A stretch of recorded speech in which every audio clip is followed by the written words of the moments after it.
Good evening, everyone. Thanks very much for joining us tonight. I'm Tyler White here to bring you tonight's NASCAR updates. We had two exciting races at Daytona. Let's start you off with a look back from the nationwide race, the Subway Firecracker 250 powered by Coca-Cola. Matt Kenseth, your winner. Congratulations. James Buescher, second.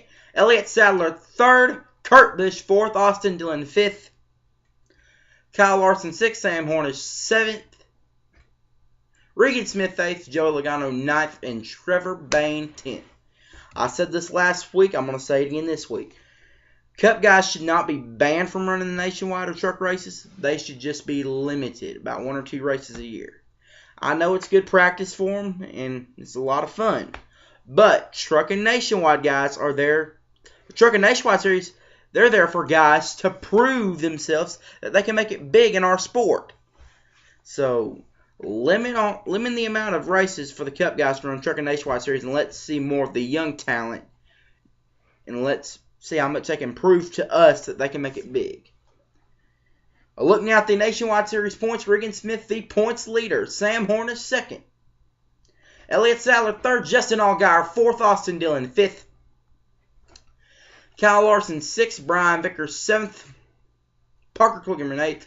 Brian Scott, 9th, Trevor Bayne, 10th, Alex Bowman, 11th, and Mike Bliss, 12th.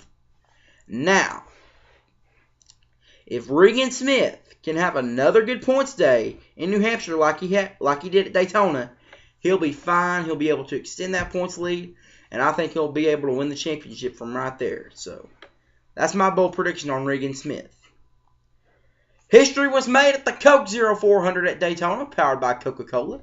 Jimmie Johnson becomes the 5th driver to sweep both the Daytona 500 and the July race at Daytona. The last driver to do that was Bobby Allison back in 1982. So congratulations, Jimmie. Tony Stewart 2nd, Kevin Harvick 3rd, Clint Bowyer 4th, Michael Waltrip 5th, Kurt Busch 6th, Jamie McMurray 7th, Dale Earnhardt Jr. 8th, Casey Mears 9th, and Ryan Newman 10th. Now, sweeping anything in NASCAR, whether it be a weekend or sweeping both races at a track we run at twice a year, that's like winning both showcases on The Price is Right.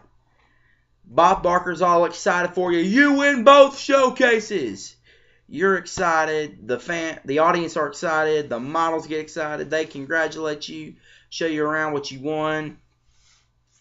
Pretty big deal. And it still happens today with Drew Carey. But even though Drew doesn't get as excited as Bob, the contestants get excited, the audience get excited, and the models get excited. So, but sweeping anything in NASCAR is even bigger because you spend countless hours working in the gym. And if you're planning to sweep a weekend, it means you're spending countless hours with 3 different teams. If you're planning to do the big 3, you got your truck team, your nationwide team, and your cup team. You spend countless hours practicing and qualifying. And if you plan to do all 3 of them, you're spending countless of hours racing. But when it all pays off and you're able to do either the track sweep or the weekend sweep, it's a pretty big deal. I'm telling you that. Because you're all excited, the fans are excited, the crew are excited. As Phil Robertson from Duck Dynasty would say, everybody happy, happy, happy. And it's pretty much a big deal. Even though there might be some fans that boo, but still. It's a very big accomplishment. And what makes Jimmie Johnson sweeping Daytona even bigger is that it's at Daytona, the world center of racing. What Daytona is to NASCAR is what Fenway Park and Yankee Stadium is to MLB, or what Lambeau Field is to the NFL. It's big. Or even what the old Chicago Arena was to the NHL and NBA. Very big. And to sweep both races at Daytona is a big accomplishment.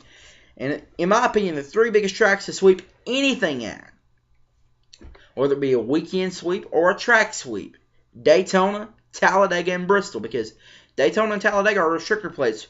One bad move means everybody wrecks. At Bristol, you have drivers that might accidentally wreck you. Or you might have a driver that might be paying you back because he's showing his displeasure of how you raced him previously. But to be able to do it is a big accomplishment. And I'm sure Jimmie Johnson's going to remember this along with his 5 championships once he retires. Look now at the point standings. Jimmie Johnson, the points leader. Clint Bowyer, second. Carl Edwards 3rd, Kevin Harvick 4th, Dale Earnhardt Jr. 5th, Matt Kenseth 6th,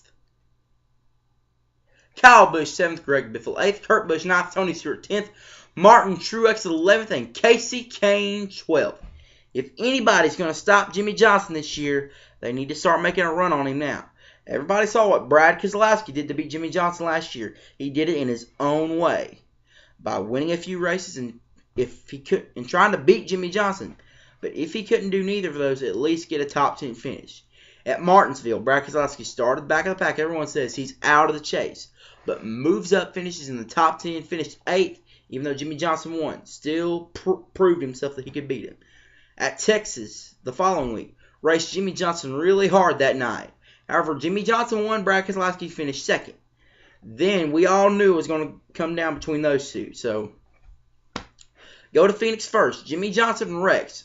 Then that gives the points lead to Brad Keselowski. So all Brad Keselowski had to do that week at Homestead was to finish 15th or better. So they go into the race. Both drivers had problems, but Jimmie Johnson loses a lug nut, which means the points lead went back to Keselowski, and that definitely costed Jimmie Johnson the championship. And a few laps later, he blew his motor. And if Brad Keselowski had problems that night, Clinton Boyer would have won the championship. But it was a very big deal for Brad Keselowski, and to be able at the end of the season say, hey, I beat Jimmie Johnson. Now, this year, the driver that will beat Jimmie Johnson, he's going to have to do it his own way. I'm not predicting anything here. I'm saying if anyone's going to stop Jimmie Johnson, they better figure out a way and figure it out now, because Jimmie Johnson is starting to run away with it. And I'm telling you, I think after this season, we might be talking about Jimmie Johnson going for a 7th championship to tie Richard Petty and Dale Earnhardt. I would not be surprised. As for two former championships that are looking from the outside in, Jeff Gordon and Brad Keselowski, they need at least to win a race, but I wouldn't be surprised if both of them win. I believe both of them will win a race this year. That's my bold prediction. I think both of them will make it without the wild card. But I'm still not counting out Denny Hamlin. I know he's so far back in points. But look, we said the same thing about Tony Stewart in 2011. We all thought he wouldn't make it because he was so far back. And then he starts heating up. And then he's in the chase, wins Chicago, New Hampshire, Martinsville, Texas, and Homestead. And that win at Homestead gave him the championship in 2011. So if Tony Stewart can win the championship from that far back in 2011, so can Denny Hamlin in 2013. So I am not counting out Denny Hamlin. And I wouldn't be surprised if he becomes one of the wild cards and actually wins the championship this year. I wouldn't be surprised. He came oh so close in 2010, but a penalty cost him. And that was very costly for him back in 2010 because he had a hangover year in 2011, had a huge comeback in 2012, but of course, Denny Hamlin says he wants to be able to win a championship before his career is over. So I wouldn't be surprised if he wins it from a wild card in 2013, wins the championship. Which obviously he'd be in top 10 in points right now had he not got hurt at Fontana, and he probably would have won Martinsville and Richmond. Because those are both good tracks for him and both of his home tracks too, considering the fact that he is from Virginia. Alright, that is our broadcast tonight. I'm Tyler White. Thanks very much for joining us. We're going to be back here tomorrow to get you ready for some short track racing, folks.